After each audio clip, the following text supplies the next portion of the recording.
Assalamualaikum warahmatullahi wabarakatuh. Alhamdulillah. Alhamdulillahilladzi arsala rasulahu bil huda wa dinil haqq liyuzhhirahu 'ala dini kullihi arsalahu basyiran wa nadhira wa da'iyan ila Allahi bi'idnihi wa sirajan munira. Ashhadu an la ilaha illallah wahdahu la syarika lah wa ashhadu anna Muhammadan abduhu wa rasuluhu la nabiyya ba'da. Wa qala Allah ta'ala bil Qur'anil Karim, a'udzu billahi minasy syaithanir rajim, bismillahirrahmanirrahim. La in asrafta la yahbatanna amaluka wa la takunanna minal khasirin. Shadaqallahul azim. Bapak Ibu, saudara-saudara dan anak-anak kami jamaah tauhid yang dirahmati Allah. Sebagai seorang mukmin yang telah memiliki pandangan ainul basirah, maka hendaklah ia senantiasa istiqomah untuk menjaga dan mengawal akan dirinya dari setiap amal yang dia kerjakan. Jikalau kita tidak istiqomah untuk menjaga dan mengawal akan diri kita dari setiap amal yang kita kerjakan, boleh jadi setiap amal yang kita perbuat itu akan menjadi dinding, akan menjadi hijab, bahkan menjadi batu licin bagi diri kita ini. Kapan suatu amal itu akan menjadi dinding dan hijab serta batu licin bagi diri kita ini? Yaitu pada saat kita menunaikan ibadah dan ketaatan serta amal itu pernah merasa dan mengaku bahwa diri kita inilah yang merasa diri kita ini yang beramal. Inilah yang disebut namanya syirik. Bahwa perbuatan syirik itu, Bapak Ibu, adalah perbuatan yang mengakibatkan dirinya itu menjadi najis batin. Orang yang berbuat syirik yang mengakibatkan dirinya itu menjadi najis batin, maka seluruh amal ibadah dan ketaatan yang dia kerjakan 50 tahun, 63 tahun, 80 tahun, itu menjadi amal yang hampa, menjadi amal yang sia-sia sepanjang hidupnya. Maka inilah yang diutarakan oleh Allah kepada kita, supaya kita mampu mempergunakan kecerdasan rohani dan akal fikir untuk memahami dan setiap apa yang Allah sampaikan. La in asrakta la yakhbatunna amaluka wa la takunanna minal khasirin.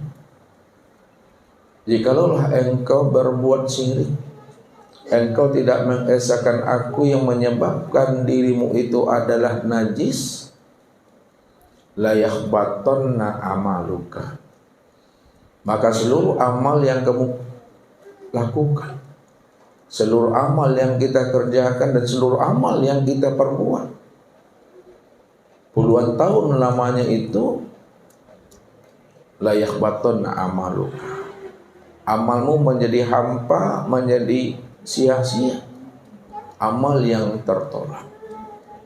Ketika amal kita ini menjadi amal yang hampa, sia-sia dan tertolak, wala takunanna minal khasirin, kamu termasuk orang yang rugi, kata Allah. Rugi di dunia, tidak mendapatkan ridho dan kasih sayangnya, dan rugi di akhirat juga tidak Allah tempatkan kita di dalam rahmatnya yang disebut namanya dengan surga. serta Allah tidak akan pernah pertemukan diri kita ini dengan anak dan keturunan kita. Maka inilah suatu sanksi, suatu hukuman dan ancaman yang Allah berikan kepada diri kita ini. Jikalau kita ini tidak mengesahkan Allah dari setiap amal, ibadah dan ketaatan yang kita lakukan. Wa may yusyrik billahi faqad haramallahu alaihil jannah wa ma'wahun nar. Barang siapa yang terang-terangan melakukan suatu kesyirikan kepada aku, dia menyandingkan dirinya dengan aku, dia merampok hak aku, kata Allah. Faqad haramallahu alaihil jannah, maka aku akan mengharamkan bagi dirinya itu adalah surga. Allah tidak pernah memberikan bahagia, kesempatan bagi diri kita untuk bisa mengambil tempat di dalam surga, sehingga onta itu bisa masuk ke lubang jarum. Kalau Allah haramkan bagi diri kita ini untuk bisa mengambil bahagian di dalam surga, kata Allah, fa ma'wahun nar, maka mereka akan kami lemparkan ke dalam neraka, kata Allah. Jadi orang-orang yang dilemparkan Allah dirinya ke dalam neraka itu disebabkan karena dirinya itu berbuat syirik, tidak mengesahkan Allah, yang menyebabkan dirinya itu adalah najis. Makanya Allah katakan, innamal musyrikuna najasun. Sesungguhnya orang-orang yang berbuat syirik, tidak mengesahkan Allah, maka dirinya itu betul-betul adalah najis, kata Allah. Nah, najis yang dikatakan Allah, Bapak Ibu, itu adalah najis batin. Kalau najis zahir itu bisa dibersihkan dan bisa dicuci. Tapi kalau najis batin, dicuci pun Bapak Ibu dengan 7 lautan, 7 samudra, itu tidak akan pernah bersih, Bapak Ibu. Karena najis batin itu betul-betul sudah mendarah daging, dia tertanam di dalam diri kita ini. Makanya yang dikatakan najis batin, yang disebut namanya dengan syirik, tidak mengesahkan Allah, pada saat mereka tidak mengenal Allah, mereka tidak berma'rifatullah, sehingga mereka betul-betul menganggap bahwa dirinya itulah yang bersifat wujud, dirinya itulah yang bersifat hayat. Maka ketika diri kita ini merasa diri kita ini yang bersifat dan yang berwujud,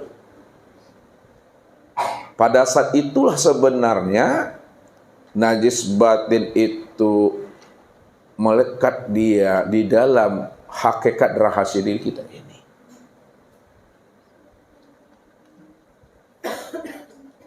Maka orang yang demikian, kata Allah,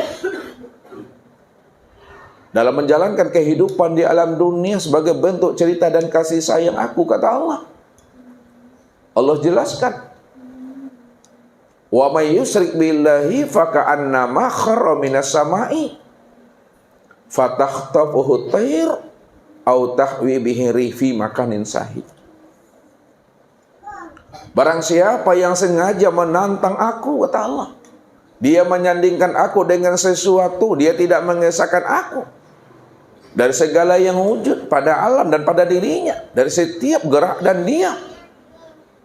Faka'annama kharra minas sama'i, maka keadaan dirinya itu seolah-olah kharra minas sama'i,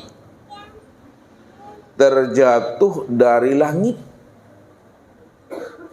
Fatakhtafuhu tayr au tahwi bihi rih, ketika dirinya itu terjatuh dari langit, maka dirinya pun disambar oleh seekor burung. Au tahwi bihi rih fi makanin sahih, atau dia diterbangkan angin ke tempat yang sangat jauh. Begitulah perumpamaan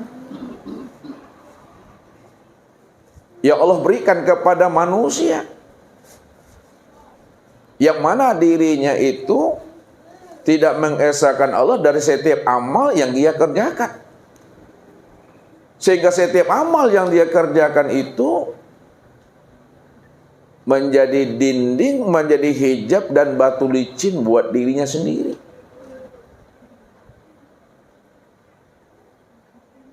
Sehingga mereka itu, kata Allah, telah tertipu dengan diri dan amal mereka sendiri.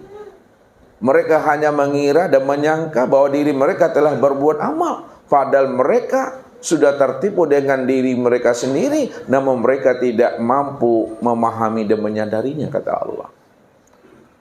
Maka orang-orang yang demikian itu, taubahnya nanti di akhirat, Bapak Ibu, seperti memikul peti yang besar. Dia mengira di bawah, di dalam peti yang besar yang dia pikul itu, dikiranya ada amal sholatnya, disangkanya ada amal puasa, zakat, haji, kurbannya. Dalam perasaannya, dalam dugaannya, seluruh amal-amal jama'i, amal-amal munfarid, yang wajib maupun yang sunnah, dikiranya sudah terhimpun di dalam peti yang dia pikul itu, Bapak Ibu. Pada saat diperintahkan kepada dirinya, buka peti amalmu, kata Allah. Ketika dia membuka peti amalnya, yang dia kira itu adalah pahala-pahala seluruh amal yang pernah dia kerjakan, rupanya menjadi debu, Bapak Ibu. Inilah yang Allah katakan, Qul hal nunabbi'ukum bil akhsarina a'mala alladzina dalla sa'yuhum fil hayatid dunya wa hum yahsabuna annahum yuhsinuna sun'a. Maukah kami beritahukan kepada dirimu, kata Allah, tentang amalan orang-orang yang sia-sia, amalan orang yang telah tertipu dalam menjalankan kehidupan di alam dunia ini. Mereka menganggap dan mengira serta menyangka bahwa mereka telah melakukan amal yang terbaik kepada aku, padahal mereka tidak menyadarinya, kata Allah. Mereka telah tertipu dengan diri dan amal mereka sendiri, tapi mereka tidak bisa memahaminya, kata Allah. Makanya baginda Rasul Nabi Muhammad SAW, Bapak Ibu, memberikan suatu perumpamaan, gambaran kepada diri kita, supaya kita ini senantiasa istiqomah menjaga dan mengawal akan diri kita, supaya kita tidak tertipu dengan diri dan amal yang pernah kita lakukan. Karena syirik itu, kata Rasul, Bapak Ibu, seperti semut hitam yang berjalan di atas batu hitam pada kegelapan malam. Mampukah Bapak Ibu melihat dan menyaksikan semut hitam yang berjalan di atas batu hitam pada kegelapan malam, Bapak Ibu? Saking gelapnya, Bapak Ibu, saking halusnya perbuatan syirik itu, kata Rasul, tanpa kita sadari, boleh jadi syirik itu sudah masuk dia ke dalam ibadah sholat kita. Boleh jadi syirik itu dia masuk ke dalam ibadah puasa, ibadah zakat, ibadah haji, ibadah kurban, ibadah-ibadah yang lainnya. Saking gelap dan halusnya syirik itu, dia bisa masuk ke dalam akal fikir kita, dia bisa masuk ke dalam hati kita, dan dia bisa menembus niat kita itu. Begitulah gelapnya, begitulah halusnya perbuatan syirik itu, supaya kita mampu mengenal dan memahami dari setiap amal yang kita perbuat, apakah diri kita dalam beramal sudah dimasuki oleh perbuatan syirik atau tidak? Maka malam inilah akan kita kaji, akan kita pahami lebih dalam dan lebih halus syirik itu secara zahir dan syirik secara batin. Kalau kita sudah mengenali makna syirik secara zahir dan batin, lalu bagaimana pula penawarnya supaya diri kita ini tidak lagi terdinding oleh diri dan amal kita sendiri. Mudah-mudahan setiap amal ibadah dan ketaatan yang kita lakukan Bapak Ibu, ya, kerjakanlah ibadah itu, tunaikanlah ibadah itu sepuasnya apa yang Allah perintahkan kepada diri kita, semampunya kita. Tapi ingat, jangan sampai terlihat akan adanya wujud diri. Inilah yang akan kita coba untuk menyikapi dan memahaminya lebih dalam, syirik secara zahir dan syirik secara batin. Lalu apa pula penawarnya? Jadi Bapak Ibu yang dirahmati Allah, ya, syirik, ya,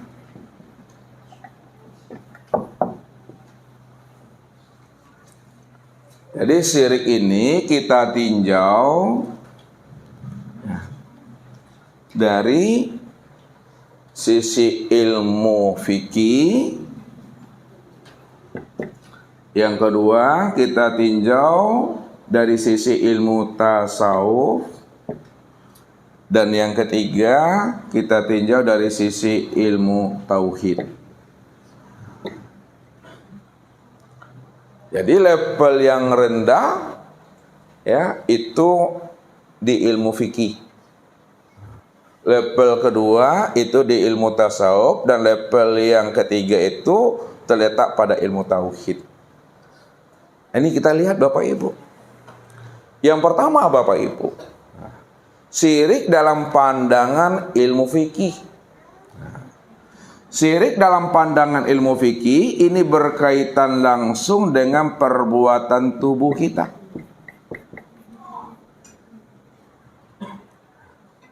Berkaitan langsung dengan tubuh jasmani ini, ucapan kita, tingkah laku, dan perbuatan kita. Yang kedua, syirik dalam pandangan ilmu tasawuf ini berkaitan langsung dengan perbuatan hati kita Bapak Ibu. Dan yang ketiga, syirik dalam pandangan ilmu tauhid juga berkaitan langsung dengan perbuatan ruh kita. Yang pertama, syirik dalam pandangan ilmu fikih yang berkaitan langsung dengan perbuatan tubuh jasmani, ini yang disebut namanya dengan syirik jalli.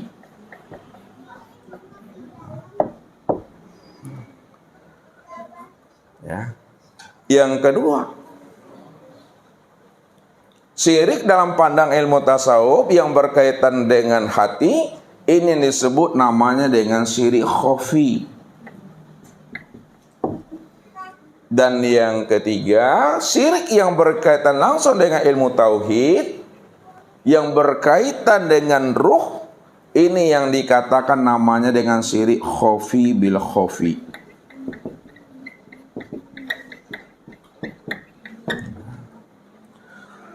Nah, yang pertama Bapak Ibu, kita lihat yang disebut namanya syirik jalli, ya, yang berkaitan langsung namanya dengan perbuatan tubuh, ya, dalam pandangan ilmu fikih. Secara zahir yang selalu kita temui di tengah-tengah masyarakat, baik itu pada keluarga kita atau itu jiran dan tetangga kita Bapak Ibu. Contohnya Bapak Ibu, ketika kita punya anak, punya menantu Bapak Ibu, hamil mudah dia Bapak Ibu. Lalu ada jiran tetangga yang meninggal dunia, dia ingin bertakziah, bahkan ingin pergi ke pusara. Takut Bapak Ibu dirinya itu kena palasi, tasapu namanya Bapak Ibu. Minimal Bapak Ibu, dasun tunggal tu ndak lapi dari badan dah. Dasun tunggal Dasun tunggal. Nah, kalau ndak ada dasun tunggal, ndak ada bapak ibu, tapi minimal ada basi berani di saku tuh. Magnet. Nah, ndak juga ada magnet basi berani dah, minimal guntiang ketek di dalam tas. Nah, ya, ndak juga ada guntiang ketek, apailah kepada orang yang pintar, orang yang pandai. Abeko disuruhannya tuh bali apa tuh mah? Timah hitam, abeko dibungkui dengan kuning boleh jari angau. Baru bacarikan banang 7 warna, banang pincano nama bapak ibu. Dibungkui itu dengan kain hitam, dikabekkan ke pinggang ko atau ke pangkagalang tangan ko. Kalau itu terjadi pada diri kita, pada anak dan menantu kita, kata Allah apa? La yahbatanna amaluka. Aku batalkan seluruh amalmu yang pernah kamu kerjakan, yang pernah kamu perbuat puluhan tahun lamanya. Kalau Allah sudah membatalkan seluruh amal yang kita perbuat karena diri kita itu telah berbuat syirik, wala takunanna minal khosirin, maka kamu termasuk orang yang rugi dunia dan rugi di akhirat. Dahulu di kampung, entah orang kota kok memiliki sipek orang kampung. Kini orang kampung nak memiliki sipek itu. Aku orang kota memiliki sipek yang di kampung dulu. Oh, bangun rumah bapak ibu, dirikan namanya kios. Takui tukang tu badarah tangannya kena senjatunya tadi. Alik-alik tukang. Badarai dulu namanya itu konsen tu. Badarai dulu namanya itu pondasi itu, supaya jin yang ada di situ, jin penunggunya, jin tomang, tidak menyakiti tukangnya dan tuan rumahnya. Disembeli ayam, tak tahu di siku ayam, kambing yang disembeli. Ayam yang kita makan, kambing yang kita makan atas penyembelihan jin dan jin tomang yang di situ itu najis. Itu yang dikatakan haram li ghairi. Haram li ghairi itu dia disembelih bukan karena Allahnya, tapi diperuntukkan oleh bangsa jin yang ada di situ, supaya tukang kita itu bapak ibu ndak lari siang bolong bapak ibu.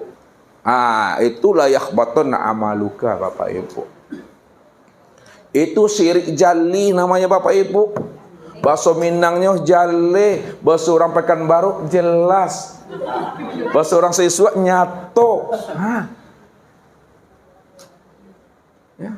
Bisa dilihat, bisa disaksikan, bisa didengar, bisa diraba. Itu nyata dia pada perbuatan tubuh kita. Oh, ada yang lebih modern lagi bapak ibu, nyata dia pada ucapan lisan kita. Nih, spidolku, penaku, pulpenku bisa merubah jalan hidupmu. Ya, dengan spidolku ini aku bisa mutasi dirimu. Aku bisa hentikan dirimu. Aku bisa hidup kamu itu sengsara, sangsai sengsara. Itu syirik modern tuh. Ya. Sudah mengaku Fir'aun, bisa dia merubah garis hidup orang, bisa merubah garis takdir orang dengan tanda tangannya, dengan ujung penanya. Hati-hati. Kalau enggak gara-gara den. Tuh syirik nyata itu. Syirik jelas itu, syirik jali. La yakhbattanna amaluka wa la takunanna minal khosirin. Maka perjalanan hidupnya sampai habis usia umurnya kata Allah, faka'anna makharra minas sama'i fatahtafuhu tayr au tahwi birih fi makanin sahih. Perjalanan kehidupan yang dia lalui di alam dunia ini kata Allah, hidupnya itu seolah-olah sebenar-benarnya mereka itu terjatuh dari langit yang ketujuh kata Allah.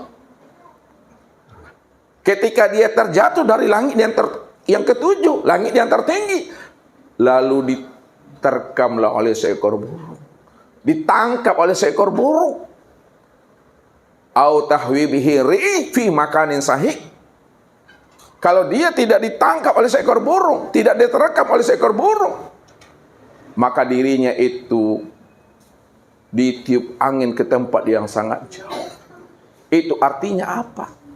Seluruh aktivitasnya, seluruh amal ibadahnya tidak menjadi penerang bagi dirinya, tidak menjadi hikmah bagi dirinya, tidak membawa faedah buat dirinya.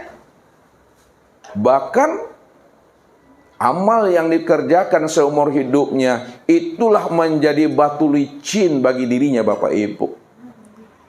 Ini Allah katakan tadi, wahum yahsabuna annahum yuhsinuna sun'a. Mereka telah tertipu dengan diri dan amal mereka sendiri.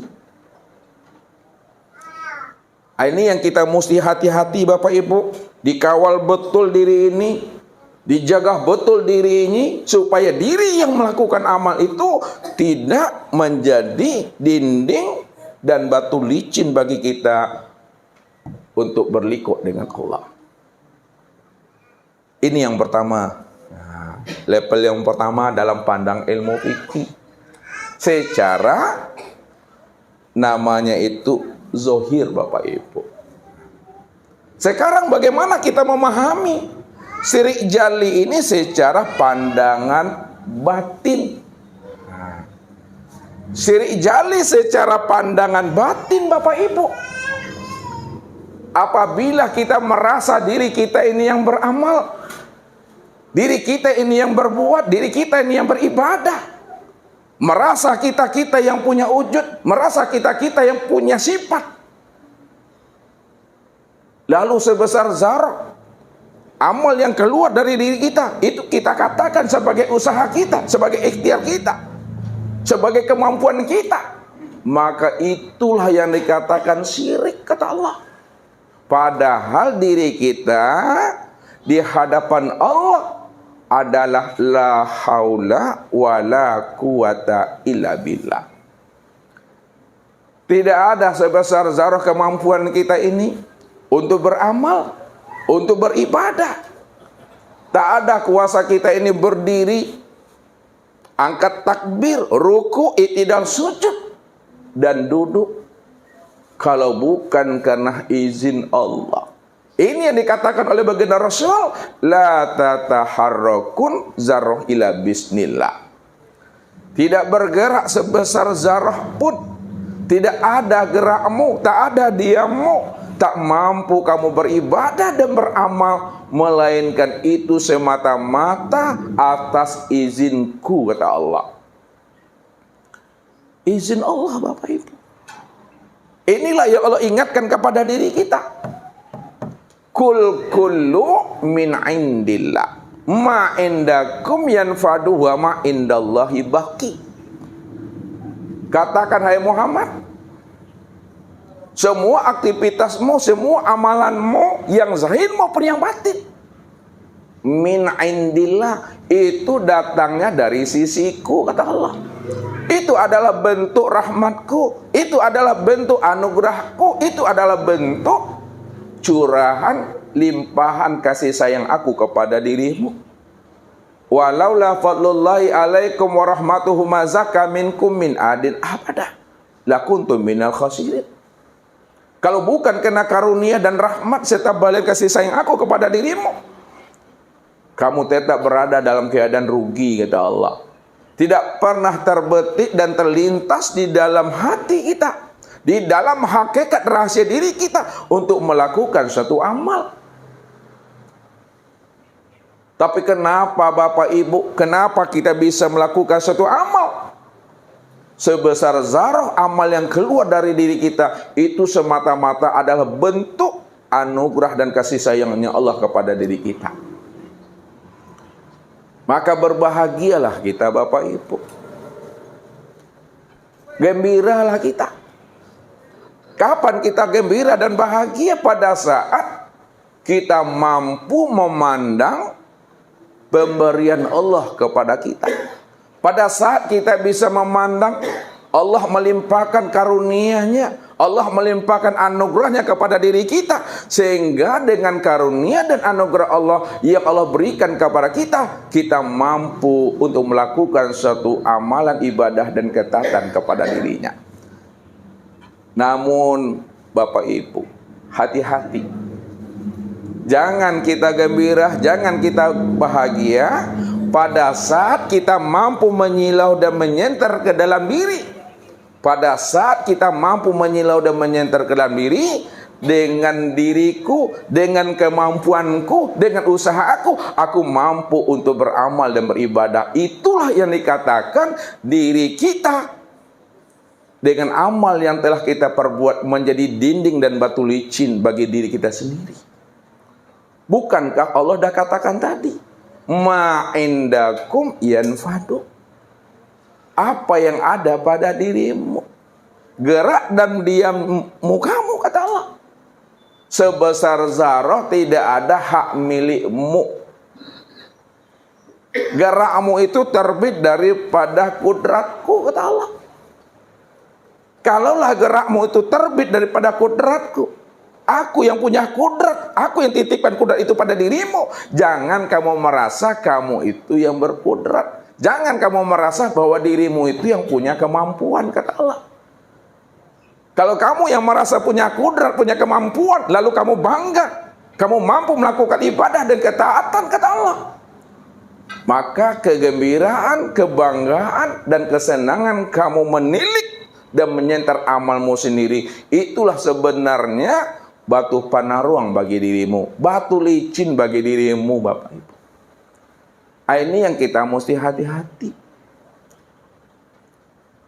Ya, karena sebesar zarah tidak ada kemampuan kita. Maka inilah yang mesti kita tajamkan pandangan hati kita ini. Allah katakan, wallahu khalaqakum wa ma ta'malun. Allah yang menciptakan dirimu yang zahir dan yang batin. Lalu Allah pula lah yang memberi pilihan apa yang kita perbuat. Wa ma tasya'una illa ayyasha Allah. Tidak ada kamu bisa berkehendak, tidak ada kamu punya pilihan, melainkan kehendak dan pilihanmu itu berdasarkan kehendak dan pilihan aku, kata Allah. Maka syirik secara batin dalam pandangan syirik jali, kalau kita merasa ada perbuatan hamba sebesar zarah yang berlaku pada alam, berlaku pada diri kita, itulah yang dikatakan syirik semata-mata. Masih memandang kita, Bapak Ibu, bahwa ada perbuatan hamba yang berlaku dan ada pula perbuatan makhluk yang berlaku pada alam ini. Itulah yang dikatakan namanya syirik jali secara batin. Ini yang pertama. Nah, yang kedua, Bapak Ibu, kalau kita bisa melepaskan diri kita daripada syirik level yang pertama dalam pandang ilmu fikih yang disebut syirik jali, bisakah kita melepaskan diri kita daripada syirik yang kedua? Nah, syirik yang level kedua ini pada tingkatan ilmu tasawuf yang berkaitan langsung dengan hati yang dikatakan namanya syirik khafi. Syirik khafi ini, Bapak Ibu, secara zahir, ya, syirik yang tersembunyi. Kalaulah syirik khafi itu secara zahir tersembunyi, tersembunyinya di mana, Bapak Ibu? Tersembunyinya syirik khafi itu ada di dalam hati. Apa itu tersembunyinya di dalam hati secara zahir? Itu yang disebut namanya sifat ujub. Ketika dia kagum, ujub, tercengang-cengang dia melihat diri dan amalnya, maka ketika itulah akan memunculkan di dalam dirinya sifat sum'ah. Dia akan selalu memperdengarkan amal-amalnya tadi kepada orang. Kalau dia sudah memperdengarkan amalnya kepada orang, kepada sahabatnya, kepada temannya, maka dari sum'ah ini akan muncul namanya amal riya. Riya itulah yang akan memunculkan namanya sifat takbur, sifat sombong. Sifat takbur sombong ini akan menzahirkan namanya sifat dengki. Makanya Nabi katakan apa? La tadkhulul jannata man kana fi qalbihi misqala dzarratin min kibir. Tidak masuk surga umatku walaupun dia itu ahli sujud, ahli ibadah, orang surau, orang langgar, orang mushola, orang masjid. Tapi apabila di dalam dadanya ada sebesar zarah sifat takbur, sifat ujub, sifat hasad dan dengki, itu juga adalah dinding batu licin bagi dirinya untuk masuk ke dalam surganya Allah. Makanya Nabi mengatakan, Bapak Ibu, dalam sebuah sabda beliau, al-hasyat takulul hasanat kama takul narul khatab. Ya, sifat dengki yang ada di dalam rahasia diri, yang tersembunyi di dalam hati, itu akan memakan amal-amal ibadah kita seperti api yang membakar kayu bakar. Diambil oleh baginda Rasul, Bapak Ibu, sebuah ranting kayu, lalu ranting itu dituangkan Rasul minyak tanah, lalu dihidupkan api. Maka habislah ranting ini dilalap oleh api. Artinya Bapak Ibu, kalau kita merasa diri kita beramal, amal kita telah segudang dan segunung, sebukit amal kita Bapak Ibu. Sampai malam ini, sampai detik ini, sebukit.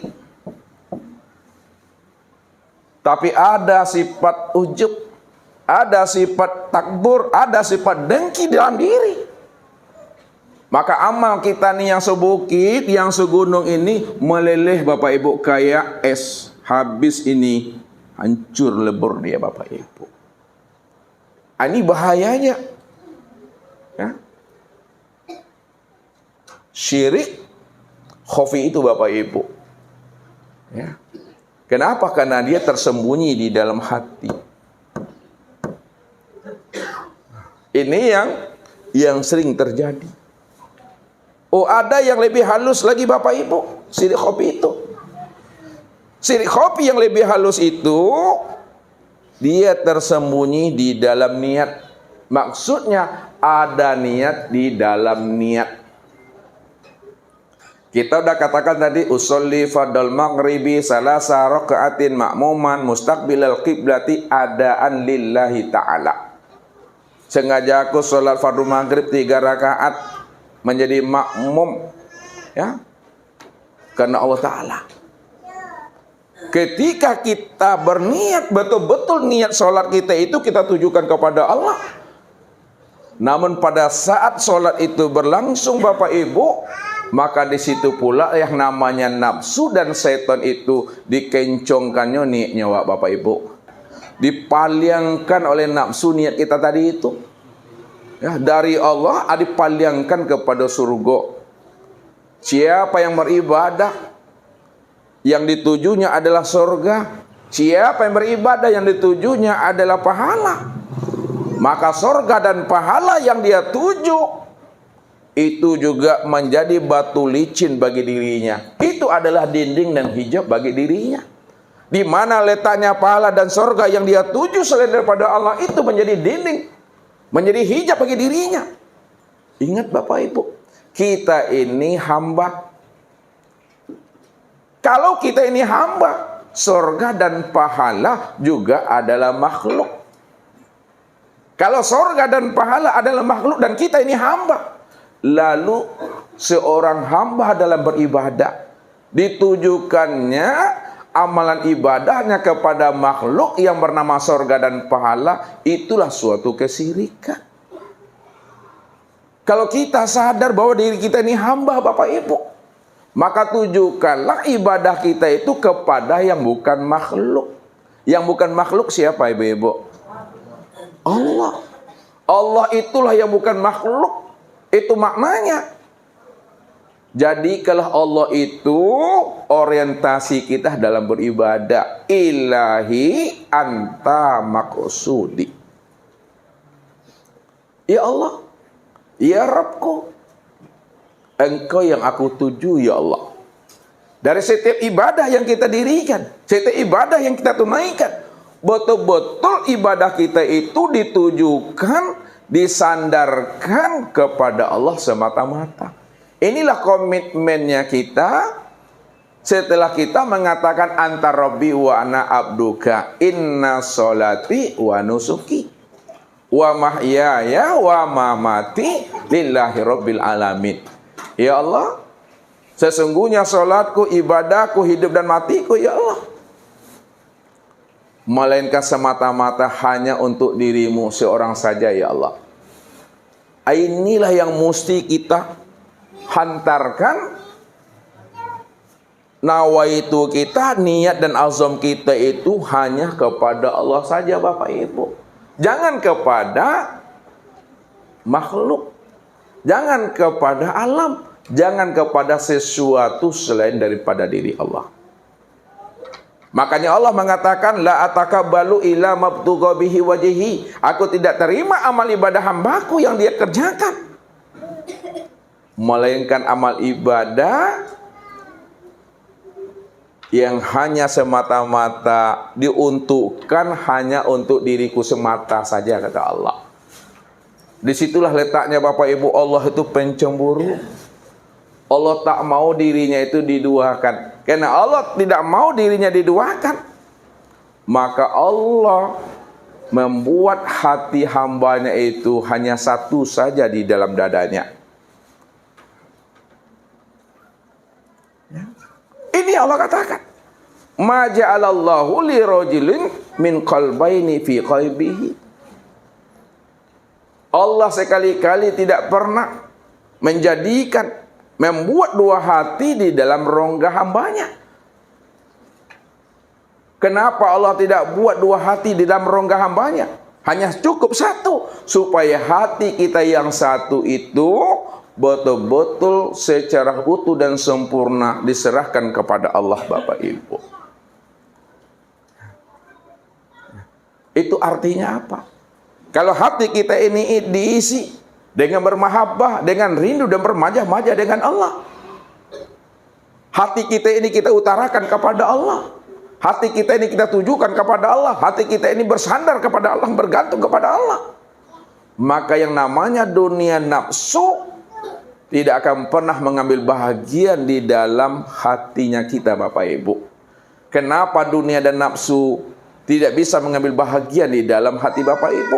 Karena hati Bapak Ibu itu telah terisi dan terpenuhi mahabbah dan rindu kepada Allah semata-mata. Tapi apabila hati kita yang satu itu, yang dibuat oleh Allah, diisi dengan dunia, diisi dengan nafsu, diisi dengan kepentingan-kepentingan pribadi, maka Allah pun tidak akan pernah mengambil bahagian di dalam hati kita ini. Karena hati kita ini telah terisi dan terpenuhi oleh dunia, nafsu, dan kepentingan pribadi. Maka ketika itulah Allah mengatakan, wa man lam yaj'alillahu lahu nuran fama lahu min nuri. Barang siapa yang tidak ada nur ke dalam hatinya, tidak ada rasa mahabbah dan rindu dia dengan aku, kata Allah, fama lahu min nuri, maka saat-saat, detik-detik ruh itu melepaskan akan dirinya, fama lahu min nuri, maka tidak ada hidayah dan petunjuk bagi dirinya, kata Allah. Inilah orang yang dalam keadaan su'ul khotimah hatinya. Orang yang tidak bermakrifat, orang yang tidak mengenal Allah, orang yang jalan hidupnya itu sudah dipelokkan oleh nafsu, sudah dikencangkan oleh nafsu, sudah digelincirkan oleh nafsu dunia dan akal pikirnya. Inilah orang yang kalah dalam berjuang. Ini yang diingatkan Nabi, innamal a'malu bil khawatim, la yanzuru bi kasrati sholawasiyam, innama yanzuru ila khatimati amri. Sesungguhnya amal itu hanya dilihat, dinilai adalah akhir daripada kesudahan hidupnya. Belum dilihat, belum dinilai banyaknya amal sholat kita, amal puasa kita yang kita kerjakan, Tapi baru dipandang dan dinilai oleh Allah amal sholat dan puasa kita itu adalah akhir kesudahan hidup kita ini. Akhir kesudahan hidup.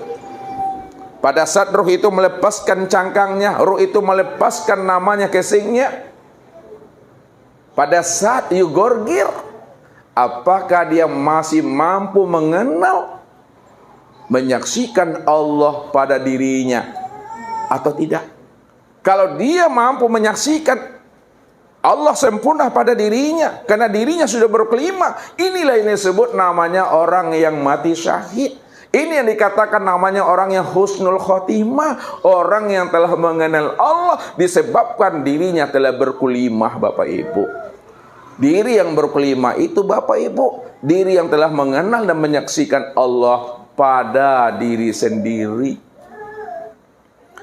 Tapi pada saat dia tidak mengenal dan menyaksikan Allah pada dirinya, walaupun dia telah beramal puluhan tahun, dia telah melakukan ketaatan puluhan tahun, namun pada saat roh itu melepaskan cangkangnya, dia tidak mengenal Allah. Dia tidak bermakrifat kepada Allah, dia tidak menyaksikan Allah pada dirinya sendiri. Maka itu yang dikatakan namanya sul khotimah. Mati jelek, mati yang buruk di akhir kesudahan hidupnya, Bapak Ibu. Ya. Ini yang mesti dipahami. Ya. Jangan kita sampai dihanyutkan oleh nafsu dan dunia kita ini. Makanya Nabi katakan apa kepada kita? Sebagai bentuk rasa cinta dan rindunya Rasul kepada kita, jaddidu imanakum fa innal bahrul amik. Perbaiki imanmu, perbaharui imanmu, evaluasi imanmu, kata Rasulullah. Kenapa iman itu mesti diperbaharui? Fa innal bahrul amik. Sesungguhnya lautan itu sangatlah dalam. Lautan yang dimaksud oleh baginda Rasul, Bapak Ibu, inilah kehidupan dunia. Kehidupan dunia yang penuh dengan onak dan duri, yang penuh dengan ujian dan cobaan, yang penuh dengan sandiwara dan menipu. Hati-hati, kata Rasulullah, supaya kita tidak tenggelam, kita tidak hanyut dengan kehidupan di alam dunia. Karena Allah katakan apa? Innal hayatad dunya la'ibun wa lahun wa mal hayatud dunya ilal mata'il ghurur. Ketahuilah, kata Allah, sesungguhnya kehidupan dunia tempat kita beranak pinak, tempat kita ini hidup dan mati, ini adalah panggung sandiwaraku, kata Allah. Inilah ceritaku, tempat kamu menjalankan akan takdir aku, kata Allah. Di sinilah kita dievaluasi, di sini kita dicoba dan diuji oleh Allah. Apakah kita masih mampu bersifat patuh kepada Allah yang telah kita kenal dan kita saksikan sebelum ruh itu dibungkus namanya oleh tubuh jasmani ini, atau tidak? Inilah dunia ini. Maka ingat, mana dunia secara zahir, mana pula dunia secara batin. Dunia secara zahir, inilah namanya alam semesta. Inilah tempat kita tinggal beranak pinak. Ini dunia secara zahir. Tapi dunia secara batin, apa saja hal-hal yang membuat kita ini lalai kepada Allah, itu dunia. Apa saja hal-hal yang membuat hati kita ini lupa ingat akan Allah, itu adalah dunia. Kalau lupa kita kepada Allah karena suami itu dunia. Lupa kita kepada Allah karena istri itu dunia. Lupa kita kepada Allah karena anak itu dunia. Lupa kita kepada Allah karena harta itu adalah dunia.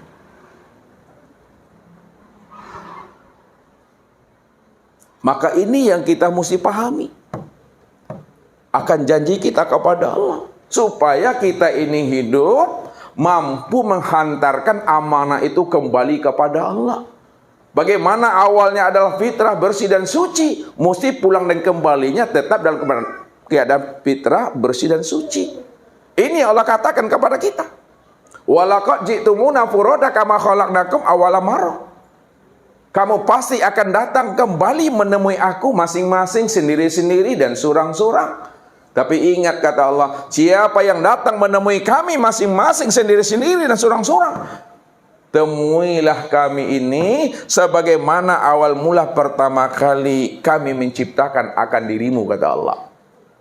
Awal mula pertama kali kita diciptakan Allah. Awal mula pertama kali kita dijadikan Allah adalah fitrah dan suci, mengenal dan bermakrifat kepada dirinya.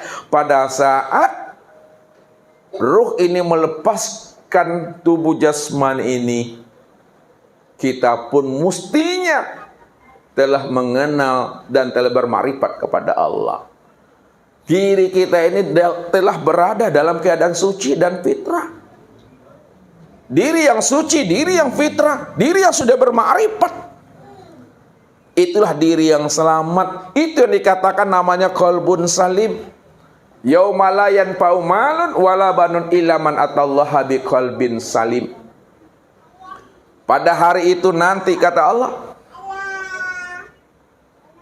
di mana pada hari itu tidak ada lagi manfaat dan faedahnya harta yang kita miliki dan anak yang kita sayangi. Karena pada hari itu masing-masing kita, ayah sibuk dengan dirinya, ibu juga sibuk dengan dirinya, anak juga sibuk mengurus dirinya, menantu juga sibuk mengurus dirinya. Bagaimana dirinya pada saat itu, bagaimana dalam keadaan aman dan selamat. Tak takana ayah, tak takana ibu, tak takana anak, tak takana menantu dan mentua bapak ibu. Sibuk asik mengurus diri masing-masing. Siapa yang selamat pada hari itu? Yang bisa selamat pada hari itu illa man atallaha biqalbin salim. Yang bisa selamat pada hari itu adalah orang yang memiliki hati yang salim, hati yang sudah bermakrifat, hati yang telah menemui akan sejati dirinya. Orang yang telah mengenal akan rahasia dirinya, itulah orang yang selamat. Nah, ini yang dijaga Bapak Ibu, ini yang mesti dikawal sebelum habisnya usia umur kita.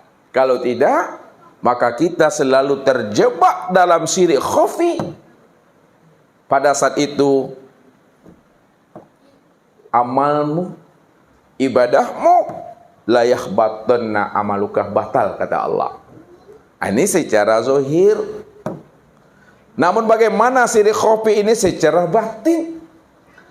Syirik khafi secara batin, kata Rasul, la sholata illa bi huduril qalbi. Pada saat hati tidak hadir kepada Allah,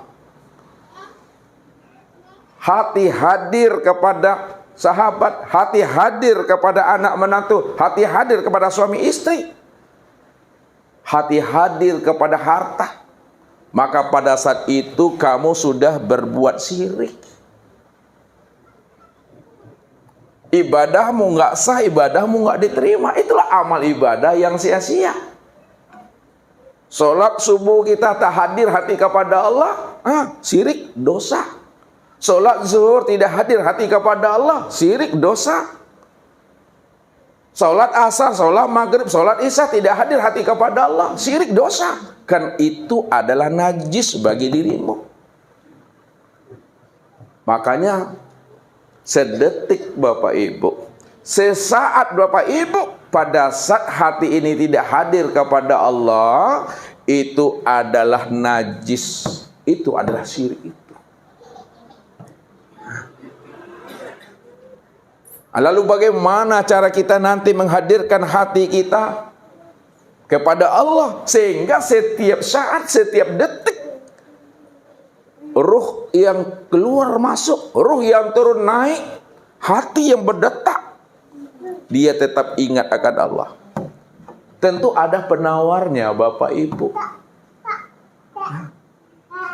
Ini yang mesti kita korek, ini yang mesti kita gali.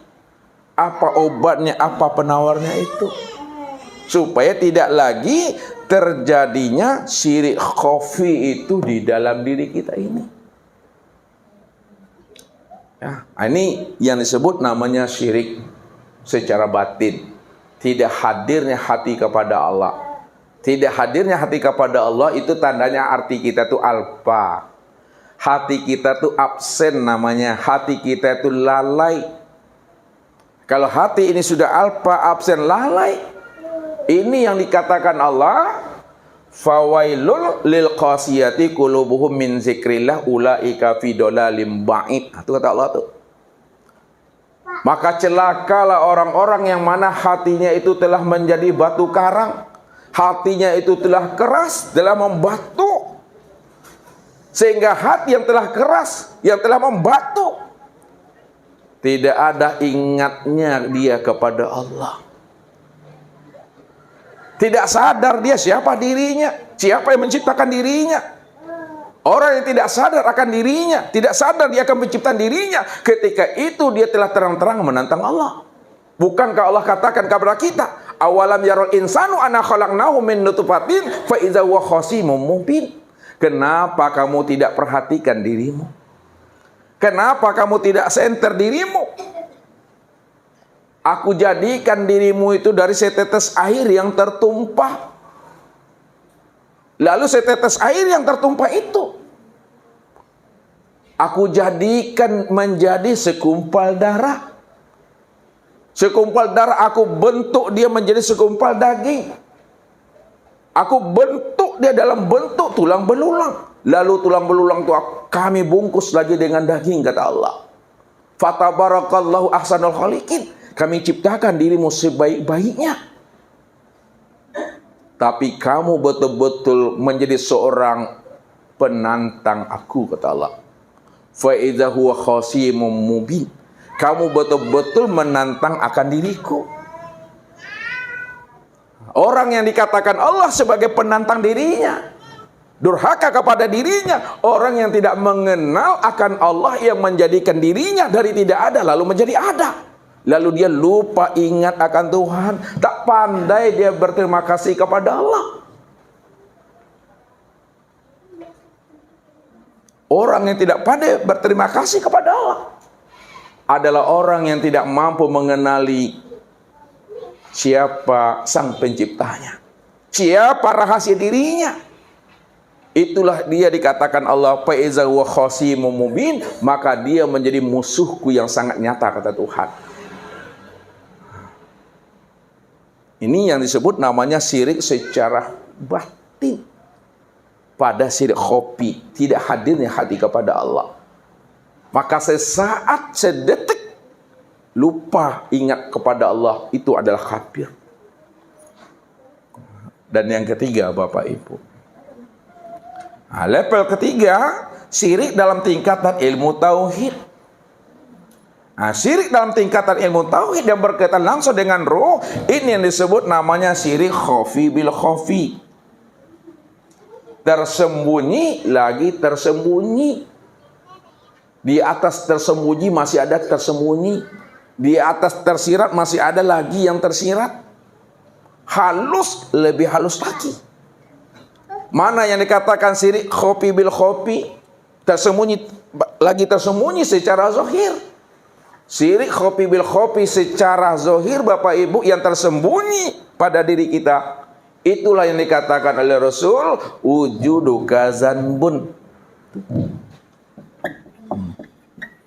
Wujuduka zanbun. Adanya pengakuan dirimu yang merasa dirimu yang ada. Kita merasa diri kita ini yang bersifat wujud. Kita merasa diri kita ini yang bersifat hayat, bersifat sama basar kalam ilmu qada iradat, itu adalah syirik. Merasa kita yang takbir, merasa kita yang ruku, merasa kita yang i'tidal, merasa kita yang sujud, merasa kita yang duduk, merasa kita yang memandang, mendengar, berkata, mengetahui, berkuasa dan berkehendak. Itulah yang dikatakan namanya syirik. Makanya Allah katakan, bila engkau adalah engkau, maka engkau tak kenal aku. Bila engkau merasa diri engkau yang bersifat dan yang wujud, maka engkau tak mengenal aku, karena yang wujud dan bersifat itu aku sebenarnya, kata Allah. Tapi bila engkau bukalah engkau pasti mengenal aku. Kalau engkau sudah menyadari bahwa engkau tidak berwujud dan engkau tidak bersifat, disitulah engkau mengenal aku, bahwa yang wujud dan bersifat itu hanya aku, kata Allah.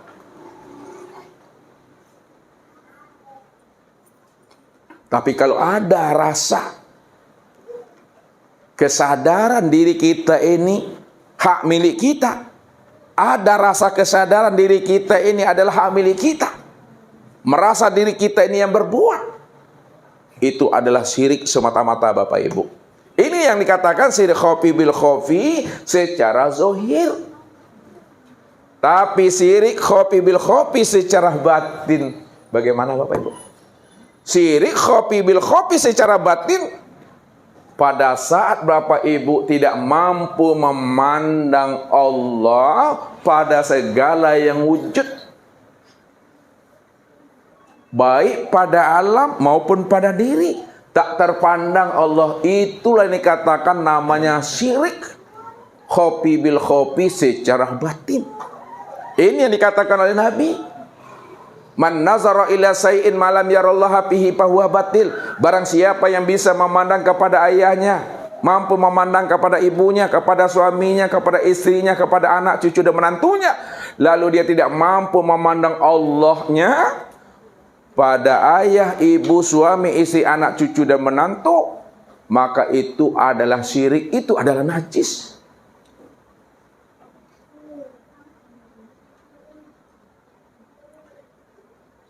Ini mesti disadari.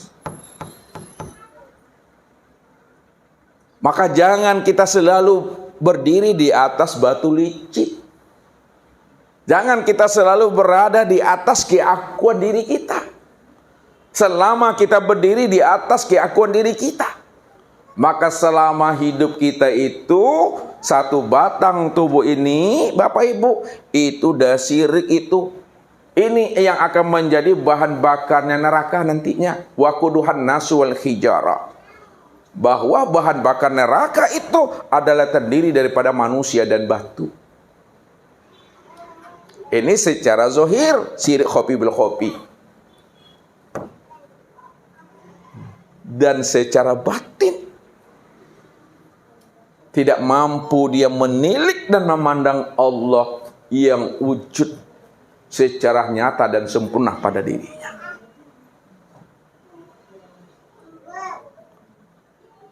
Lalu bagaimana kita mencari penawarnya, Bapak Ibu? Bagaimana kita mencari obatnya supaya tubuh kita tidak kena syirik jali? Bagaimana supaya hati kita tidak kena syirik khofi? Bagaimana ruh kita tidak kena syirik khofi bil khofi? Tentu ada penawarnya, ada obatnya. Obat dan penawarnya, Bapak Ibu. Supaya diri kita ini tidak kena syirik, tidak dikatakan Allah najis, tidak disebut Allah sebagai penantang dirinya. Jalan satu-satunya, Bapak Ibu, hendaklah kita ini bertubuhkan ruhani. Ini jalannya. Hendaklah kita ini bertubuhkan ruhani.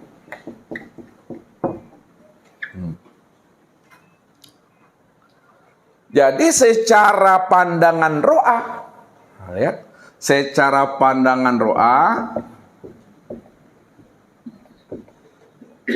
kita mesti bertubuhkan ruhani, Bapak Ibu. Ya. Namun hakikat yang sebenar-benarnya tubuh ruhani itu tiada lain adalah ruh. Ini dalam pandangan Nazara. Ini ruh, Bapak Ibu.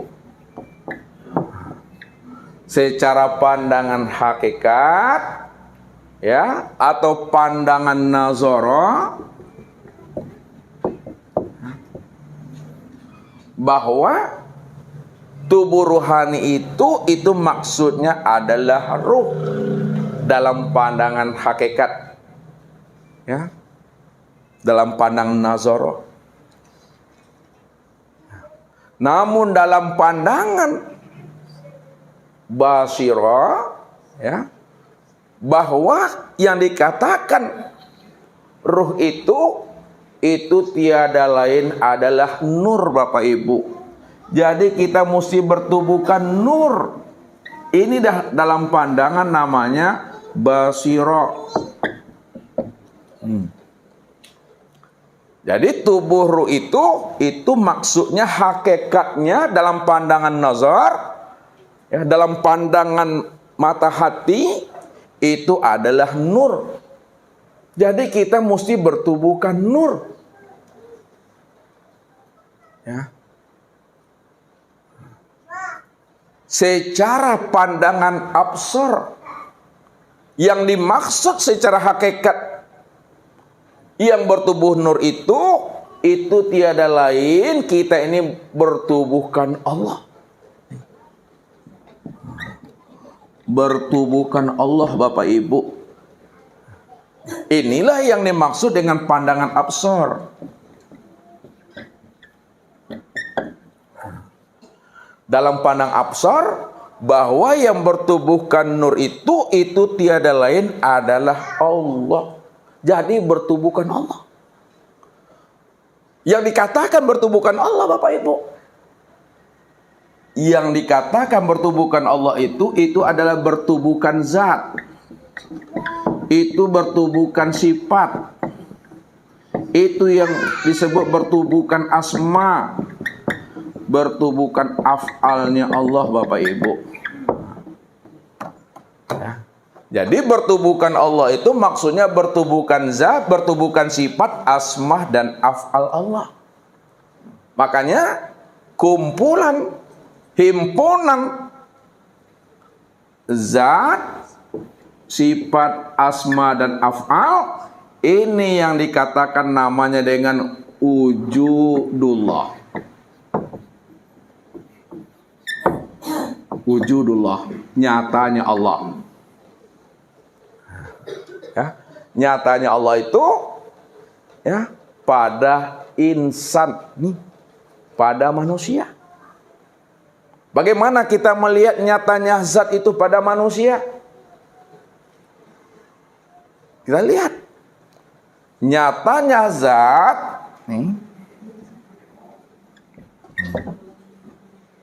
nyatanya zat pada Muhammad, ya, ini yang disebut namanya dengan Rabbani. Ya. Muhammad itu tubuh yang halus. Nyatanya zat pada Muhammad itu yang disebut namanya Rabbani. Pada manusia, pada diri Bapak Ibu disebut namanya dengan sir atau rahasia. Kemudian nyatanya sifat Allah itu pada Muhammad ini yang disebut namanya dengan nurani. Pada manusia disebut namanya dengan ruh. Nyatanya asma Allah pada Muhammad ini yang disebut namanya dengan ruhani. Pada manusia ini yang disebut namanya dengan hati. Kemudian nyatanya af'al Allah pada Muhammad ini yang disebut namanya dengan insani. Sedangkan pada manusia, pada diri Bapak Ibu disebut namanya dengan tubuh jasmani. Apa bedanya tubuh insani dengan tubuh jasmani pada Muhammad dan pada manusia? Ya, bedanya tubuh insani pada Muhammad ini yang disebut namanya tubuh yang tiada berdarah. Tubuh yang tiada berkulit, berdaging, berurat dan bertulang. Itu disebut namanya insani, yang dikatakan namanya tubuh yang bersih, tubuh yang jernih, ya. Ke atas tak ada batasnya, ke bawah tidak ada batasnya. Itulah nur ala nur, terang dia. menyilaukan Bapak Ibu terangnya itu. Sedangkan pada manusia disebut namanya dengan tubuh jasmani. Tubuh jasmani ini yang disebut namanya tubuh yang kasar, tubuh yang berdarah, yang terdiri daripada kulit, daging, urat, dan tulang, limpa, hati, dan jantung, rabu, dan empedu. Itu dia.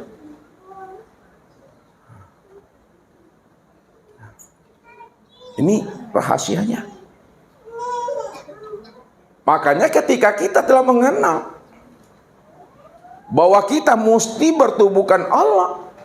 Bertubuhkan Allah itu ada bertubuhkan zat, sifat, asma, dan af'al. Nyata dia pada Bapak Ibu, yang disebut namanya tubuh insani, yang disebut namanya hati ruhani, yang disebut namanya ruh nurani, yang disebut namanya sir rabbani. Maka itulah yang dikatakan insan kamil.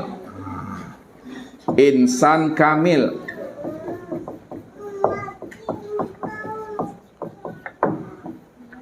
Insan kamil itu adalah insan yang sempurna. Sempurna itu sifat Allah. Kalaulah yang sempurna itu sifat Allah, maka yang dikatakan insan kamil itulah nyatanya wujud Allah. Kenapa diri Bapak Ibu dikatakan insan kamil nyatanya wujud Allah? Nyatanya zat Allah, sifat Allah, asma Allah, dan af'al Allah. Inilah diri yang telah menyaksikan. Inilah diri yang telah mengenal. Allah sempurna pada dirinya yang telah berupa tubuh dan berupa ruh. Kemana mesti Bapak Ibu cari? Kemana mesti Bapak Ibu kenal? Kemana Bapak Ibu lihat dan saksikan?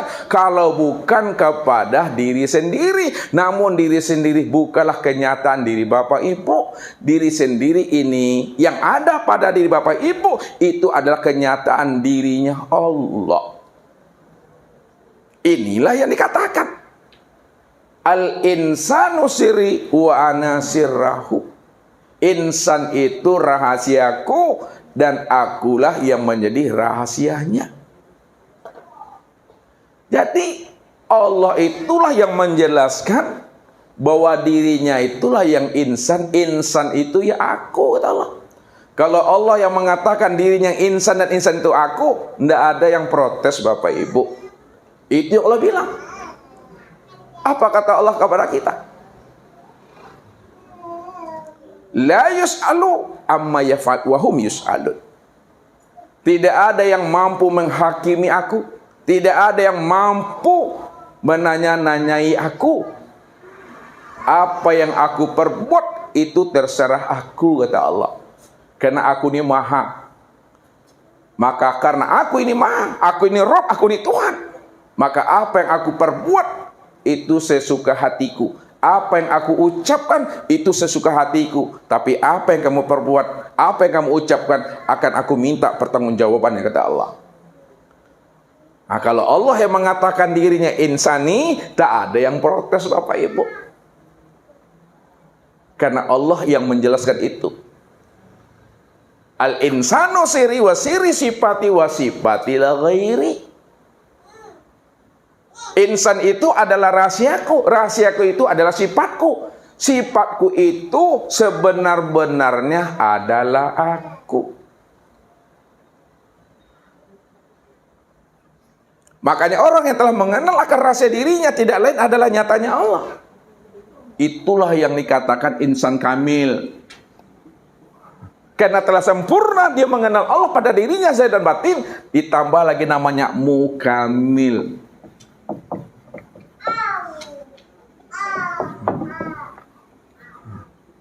Kamil, mukamil, sempurna, lebih sempurna lagi. Maksudnya sempurna lagi Bapak Ibu. Tidak ada lagi yang terpandang wujud yang lain selain dirinya. Kalau tidak ada lagi yang terpandang wujud yang lain selain daripada dirinya, hanya Allah semata-mata, maka inilah yang Allah katakan kepada insan kamil mukamil itu yang disebut Muhammad. Muhammad itu adalah aku. walillahil masyriq wal maghrib fa aina ma tuwallu fasama wajhullah. Barat dan timur itu aku yang punya. Kemanapun kamu hadapkan wajahmu, hai Muhammad, maka yang terpandang itu hanya wajahku. Pandang ke barat, maka yang juga terpandang aku. Pandang ke timur, juga yang terpandang aku. Pandang utara selatan, juga yang terpandang aku. Siapa yang telah mengenal akan rahasia dirinya adalah diri Allah. Wujudnya yang bernama Muhammad, rupanya adalah Adam, rahasianya disebut insan. Maka itulah yang disebut namanya hakikat Habibullah itu. Itu yang disebut hakikat Habibullah, kekasih Allah. Secara ilmu ma'rifat, bukan secara ilmu nasab. Secara ilmu nasab, sebagian kita nih ada yang asalnya dari Piaman, ada yang dari Suliaiyah, ada yang dari Buki. Itu silsilah nasab, hubungan darah. Tapi yang dipandang oleh Allah itu adalah orang yang mampu memandang akan rahasia dirinya sendiri. Itulah yang dikatakan zuriat Nabi. Itu yang dikatakan Nur Muhammad. Nur Muhammad itu yang dikatakan Sayyidul Anbiya. Itu yang dikatakan Habibullah, itu yang kekasih Allah. Nur Muhammad itulah yang pertama kali menyaksikan Allah. Nur Muhammad itulah yang pertama kali mengenal Allah. Maka kenalilah Nur Muhammad yang sudah nyata pada diri insan. Insan dah nyata pada diri bapak ibu. Diri bapak ibu itulah yang dikatakan insan. Insan itu disebut namanya Muhammad. Muhammad itu yang dikatakan rahasia Allah. Jadi siapa sudah mengenal dan menyaksikan Nur Muhammad pada dirinya, sudah sama dia mengenal dan menyaksikan Allah pada dirinya. Karena Muhammad itu adalah wasilah untuk melihat dan menyaksikan Allah. Nah, sekarang Nur Muhammad itu sudah menjadi batang tubuh Bapak Ibu. Nah, itu untuk memahaminya. Kalau diambil jalan tarkinya Bapak Ibu, munculnya gerak itu kena perbuatan tubuh. Nah, lihat. Munculnya gerak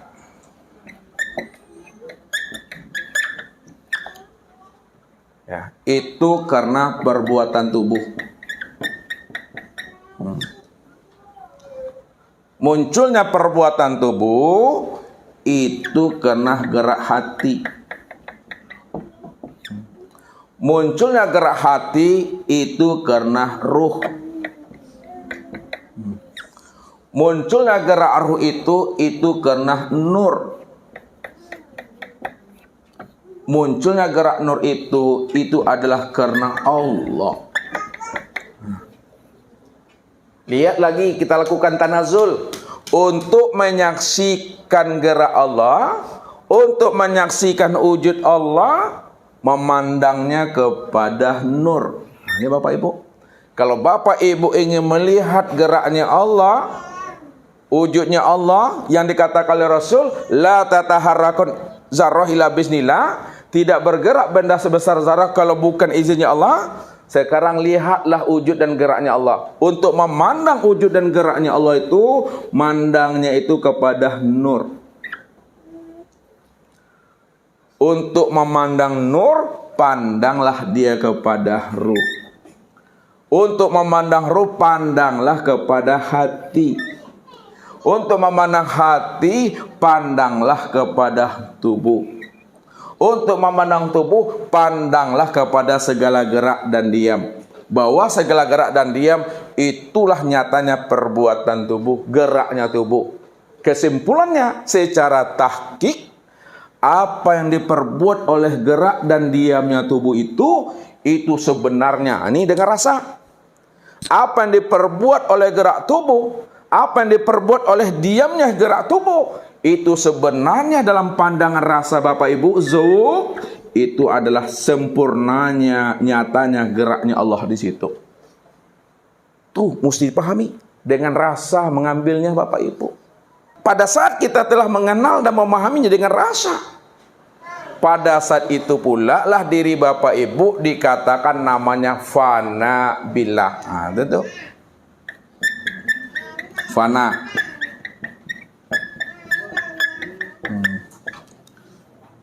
Fana itu Bapak Ibu hapus. Nah, gitu. Fana itu Bapak Ibu itu lenyap. Fana itu artinya Bapak Ibu telah mati. Ya, fana hapus, lenyap dan mati.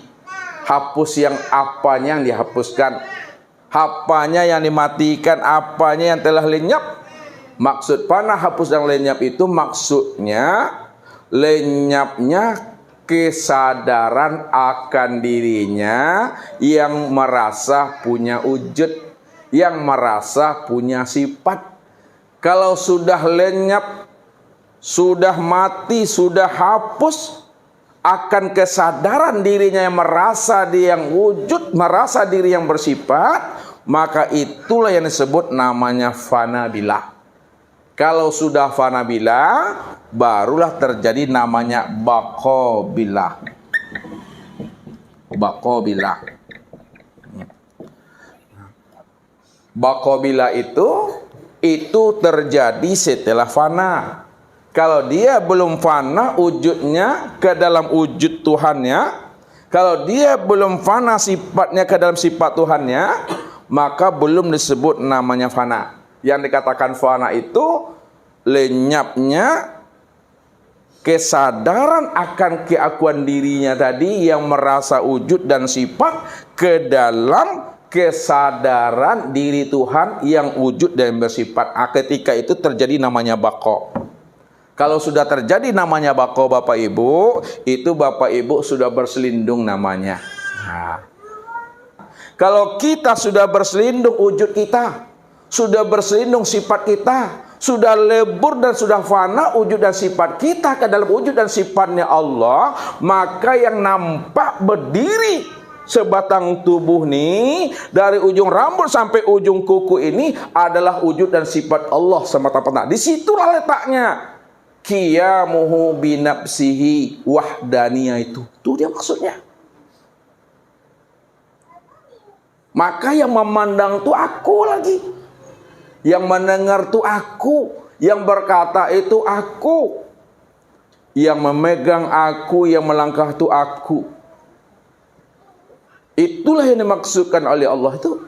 Innal abdi iza ahbabtuhu qataltuhu fa iza qataltuhu wa anadiyatahu.